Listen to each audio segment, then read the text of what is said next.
اللہ الرحمن الرحیم قال اللہ تعالی فی القرآن المجید هو الذی ارسل رسولہ بالہدی ودین الحق لیظہرہ علی الدین کلہ ولو کرہ المشرکون۔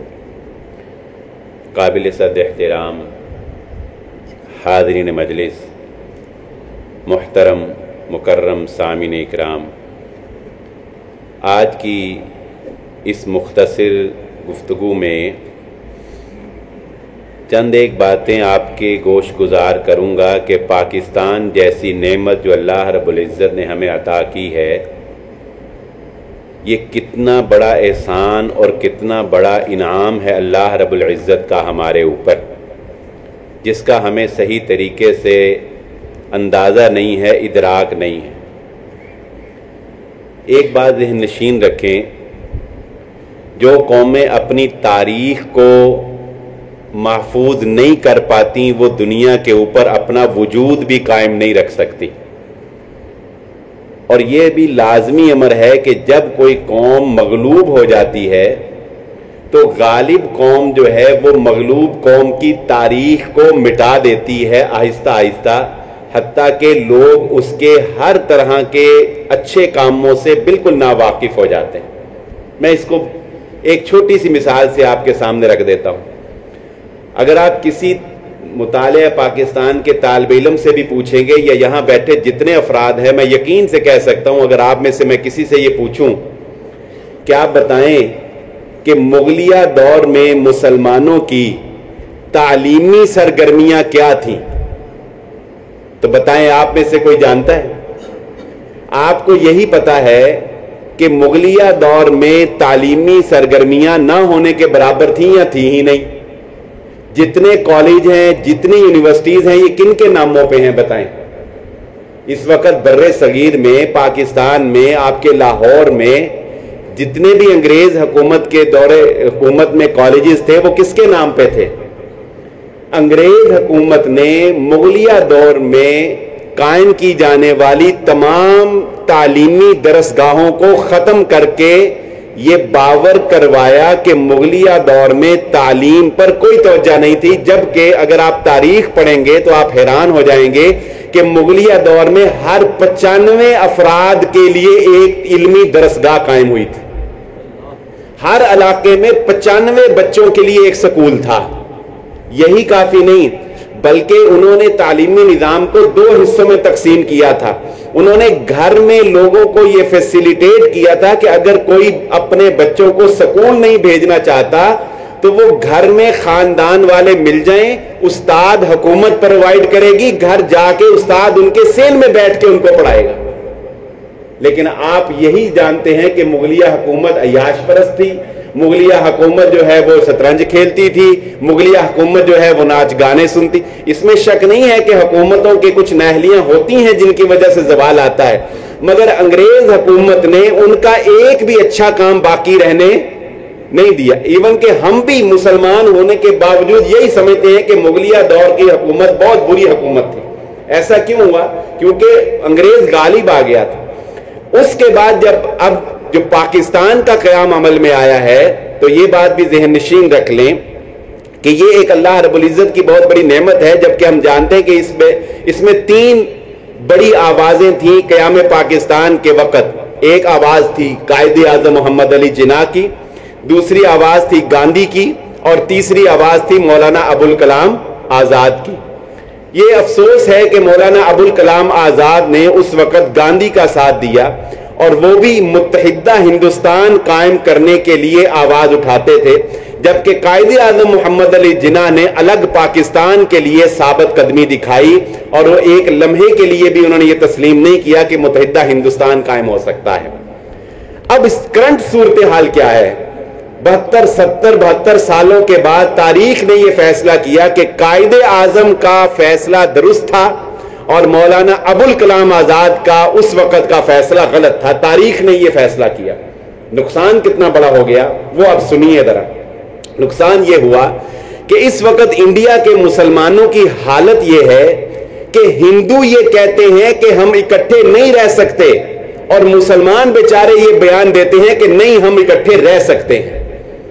ہندو کیا کہتے ہیں کہ ہم اکٹھے نہیں رہ سکتے. دو قومی نظریہ جو اس وقت قائد اعظم نے پیش کیا تھا وہ اب ہندو پیش کرتے ہیں, لیکن مسلمان بیچارے چونکہ اب کوئی اور راستہ نہیں ہے وہ کہتے ہیں نہیں ہم اکٹھے رہ سکتے ہیں. نمبر 2, ہندوؤں نے مسلمانوں کے اوپر مظالم کے اس قدر پہاڑ توڑ رکھے ہیں کہ اگر آپ شاید وہاں کی خبریں پڑھ سکیں تو اگر کسی مسلمان کا موٹر سائیکل بھی کسی ہندو کے ساتھ ٹچ ہو جاتا ہے تو وہ جانتے ہیں کیا کرتے ہیں, وہ سارے مل کر اس کو قتل کر دیتے ہیں. اور مقدمہ کس کے خلاف درج ہوتا ہے؟ مقدمہ بھی مسلمان کے خلاف درج ہوتا ہے. مسلمان اگر اپنی زبان سے ایک لفظ بھی ایسا نکال دے جو ہندوؤں کی مرضی کے خلاف نہ ہو تو وہ اسے آتنکوادی قرار دے کے یعنی دہشت گرد اور غدار قرار دے کے تختہ دار پر لٹکا دیتے ہیں اور کسی ہندو کے خلاف کوئی مقدمہ درج نہیں ہوتا. گو رکشا کے نام سے انہوں نے ایک تنظیم بنائی اور اس تنظیم کا گو رکشا, گو گائے کو کہتے ہیں اور رکشا کا معنی حفاظت کرنا, گو رکشا.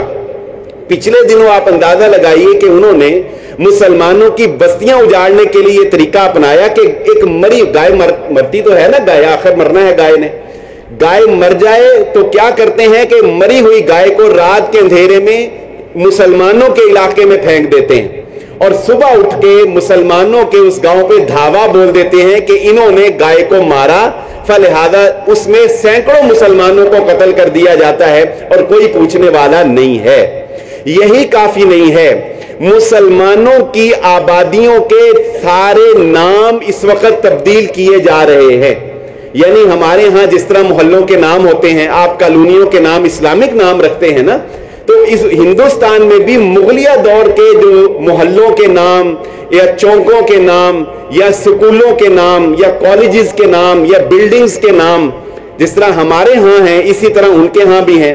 تو وہ سارے نام جو اسلامک نام تھے انڈیا کے اندر وہ نام تبدیل کر کے ان کو ہندوؤں کے ناموں کے اوپر کنورٹ کیا جا رہا ہے. یہی کافی نہیں ہے. اگر یہ پاکستان نہ ہوتا, الحمدللہ اللہ تعالیٰ اس کی حفاظت فرمائے, تو شاید کہ آئندہ 50 سال بعد کوئی یہ جان بھی نہ سکتا کہ بر صغیر میں کبھی مسلمانوں نے حکومت بھی کی ہے. بر صغیر میں کبھی مسلمانوں نے حکومت, کیوں؟ اس لیے کہ انڈیا کی تمام سکولوں کے نصاب کی کتابوں میں سے مغلیہ دور کے تمام بادشاہوں کا ذکر ختم کر دیا گیا ہے. اورنگزیب سے لے کر بہادر شاہ ظفر تک سارے مغلیہ خاندانوں کا, محمد بن قاسم کا, یعنی مکمل مسلمانوں کی تاریخ جو ہے وہ بتدریج, اور یہ مودی حکومت جو ہے اس پالیسی میں یہ چیز چونکہ آپ جانتے ہیں زیادہ شامل ہے, تو گزشتہ 10 سالوں سے لے کر اب تک اور 2030 تک ان کا یہ دعویٰ ہے مودی حکومت کا کہ 2030 کے بعد جو بچے اب پڑھ رہے ہیں ان کو یہ نہیں پتا ہوگا کہ کبھی بر صغیر میں مغلوں نے حکومت بھی کی تھی یا مسلمان بھی کبھی یہاں غالب رہے تھے. کیوں؟ کیونکہ وہ تمام تر شناخت مٹا ڈالیں گے. یہی کافی نہیں ہے. آپ دیکھیے کہ گھر اللہ رب العزت کی کتنی بڑی نعمت ہوتا ہے. اور ہارون رشید کا ایک دور کا ایک بہت بڑا تاریخی واقعہ ہے. ہارون رشید خلافت عباسیہ کا بہت بڑا بادشاہ تھا. ایک دفعہ اس کے خلاف بغاوت ہوئی. اس کے خلاف جب بغاوت ہوتی تھی پہلے دور میں تو قلعے کے اوپر حملہ کیا جاتا تھا, لیکن وہ بڑا شاطر اور بڑا زیرک آدمی تھا. تو قلعے کے دروازے تک جب لوگ پہنچ گئے نا تو اس کو خبر تو ملتی تھی, اس کو لوگ بتاتے تھے آ کے کہ فلاں جگہ پہنچ گئے, باغی فلاں. اس نے کہا تھا جب لوگ میرے دروازے تک پہنچ جائیں نا, قلعے کے دروازے تک, تو قلعے کے دروازے سے اندر بادشاہ تک پہنچنے کے لیے بھی بڑا ٹائم چاہیے. اس نے کہا تھا تب مجھے بتانا. اور اس کے وزراء تاریخ میں یہ لکھتے ہیں کہ وہ ریلیکس تھا, باوجود اس کے کہ ہم اسے خبریں دے رہے تھے کہ باغی یہاں پہنچ گئے, باغی یہاں, لیکن وہ ریلیکس تھا. وہ اس لیے ریلیکس تھا کہ اس نے پہلے سے انتظام کر رکھا تھا. اور وہ انتظام پتہ کیا تھا؟ جب اس کو یہ بتایا کہ باغی جو ہیں وہ قلعے کے دروازے تک پہنچ گئے ہیں, تو پھر اس نے وہ سورس یوز کیا جو وہ پہلے سے ہڈن رکھے ہوئے تھا. اور وہ سورس کیا تھا کہ پھر اس نے اپنے خاص قاصد بھیجا. اس قاصد نے جا کے اس کی ملٹری کو, جو بھی اس نے لوگ اپوائنٹ کیے تھے, ان کو خبر دی. اور انہوں نے پتہ کیا کیا؟ انہوں نے بغاوت کرنے والے لیڈروں کے گھروں کو آگ لگا دی. کچھ نہیں کیا, ان کے گھروں کو آگ لگا. کچھ 100 گھر جب انہوں نے جلائے اور جب ان بغاوت کرنے والوں کو یہ خبر ملی کہ ہمارے گھروں کو آگ لگ گئی اور بیوی بچے اس میں ہیں, ساری بغاوت جو ہے وہ تتر بتر ہو گئی. لوگ اپنے گھر بچانے کے لیے دوڑ گئے اور پھر حکومت نے ان سے جو انتقام لیا وہ جس طرح حکومت لیتی. اچھا, یہ تاریخ کا ایک واقعہ. اس وقت آپ کے انڈیا کے اندر ہندوستان, جس کے 3 نام ہیں, ہندوستان, انڈیا اور بھارت, اور یہ بھی افسوس ہے کہ ہمارا بچہ تو یہ بھی نہیں جانتا کہ ہندوستان کو ہندوستان کیوں کہتے ہیں. آپ نے ڈاکٹر ذاکر نائک کے بیان میں سنا ہوگا, انہوں نے اپنے ایک بیان میں یہ بات کہی تھی جب ان کے اوپر سختیاں آئیں تو انہوں نے کہا کہ میں جغرافیائی اعتبار سے ہندو ہوں. انہوں نے کیا کہا تھا؟ میں جغرافیائی اعتبار سے ہندو. کیوں؟ ہندوستان ہندو کے وجہ سے ہندوستان نہیں کہلاتا, ہندو مذہب کی وجہ سے ہندوستان نہیں کہلاتا. ہندوستان کا ہندوستانی نام یہ جغرافیائی نام ہے. اور آپ کو مزے کی بات بتاؤں کہ انڈیا کے جو کانسٹیٹیوشن ہے, ان کا جو قانون ہے یا ان کا جو سرکاری نام ہے وہ ہندوستان نہیں ہے. بھارت اور انڈیا اس کے 2 سرکاری نام ہیں, انڈیا اور بھارت. ہندوستان سرے سے ان کا سرکاری نام ہی نہیں ہے. یہ ہندوستان دراصل دریائے سندھ کے نام کے اوپر ہندوستان بنا ہے. بہرحال یہ بات لمبی ہو جائے گی اگر میں نے یہ بتانا شروع کر دیا کہ یہ کیوں بنا, لیکن یہ سمجھ لیں کہ ہندوستان جغرافیائی نام ہے. یہ اندو دریائے سندھ کے نام کو یونانی کے اندر اندو کہا جاتا تھا, اس سے یہ اندو بولتے بولتے ہندو ہو گیا اور ہندوستان نام بن گیا. اچھا, اب اس وقت وہاں پہ کیا ہو رہا ہے کہ اگر کوئی بندہ انڈیا حکومت کے خلاف احتجاج کرتا ہے تو یہ ستم ڈھانے سے بھی وہ لوگ باز نہیں آتے کہ اگلے ہی دن اس کا گھر غیر قانونی قرار دے کے گرا دیا جاتا ہے. اب آپ مجھے بتائیں کہ جس بندے کا بیچارے کا گھر گرا دیا جائے اس کے پاس کچھ احتجاج کرنے کے لیے بعد میں کچھ باقی بچتا ہے؟ کچھ اس کی آواز نکل سکتی ہے. اور یہی کافی نہیں ہے. اگر مثال کے طور پہ اللہ تعالیٰ ادھر کے مسلمانوں کی حفاظت فرمائے, اگر مثال کے طور پہ عبداللہ نام کا ایک مسلمان جو ہے وہ لسٹ میں آ گیا کہ اس نے فلاں جو ہے وہ پروٹیسٹ میں جو ہے وہ شرکت کی تھی, تو پتا تو ان سب کو ہے, بے وقوف تو نہیں ہے وہ. تو انہوں نے ایک عبداللہ کا نہیں بلکہ عبداللہ کے نام کے اوپر 10 عبداللہ کے گھر گرا دیے. گھر گرانے میں کون سا دیر لگتی ہے؟ 5 منٹ لگتے ہیں کرین جا.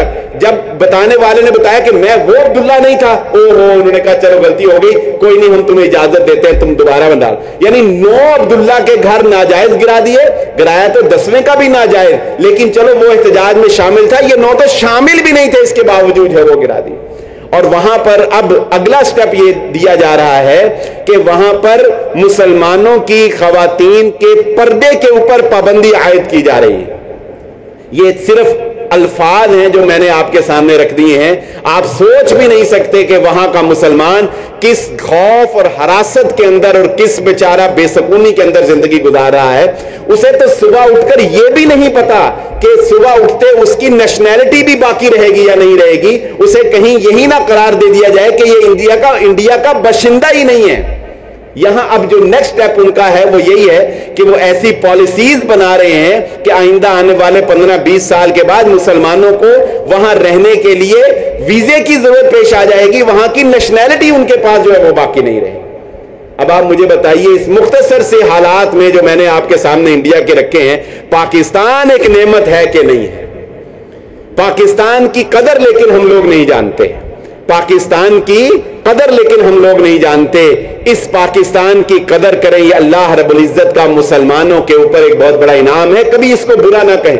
حالات یہاں کیسے بھی ہوں, یہ بہت بڑے سکون کی جگہ ہے جو اللہ رب العزت نے ہمیں عطا کی ہے. اللہ رب العزت یہ بتائیں اپنے بچوں کو اور اپنی آنے والی نسلوں کو کہ وہ پاکستان کی قدر کریں. اللہ رب العزت تا قیامت اس ملک کی حفاظت فرمائے. وآخر الدعوانا الحمدللہ رب العالمین.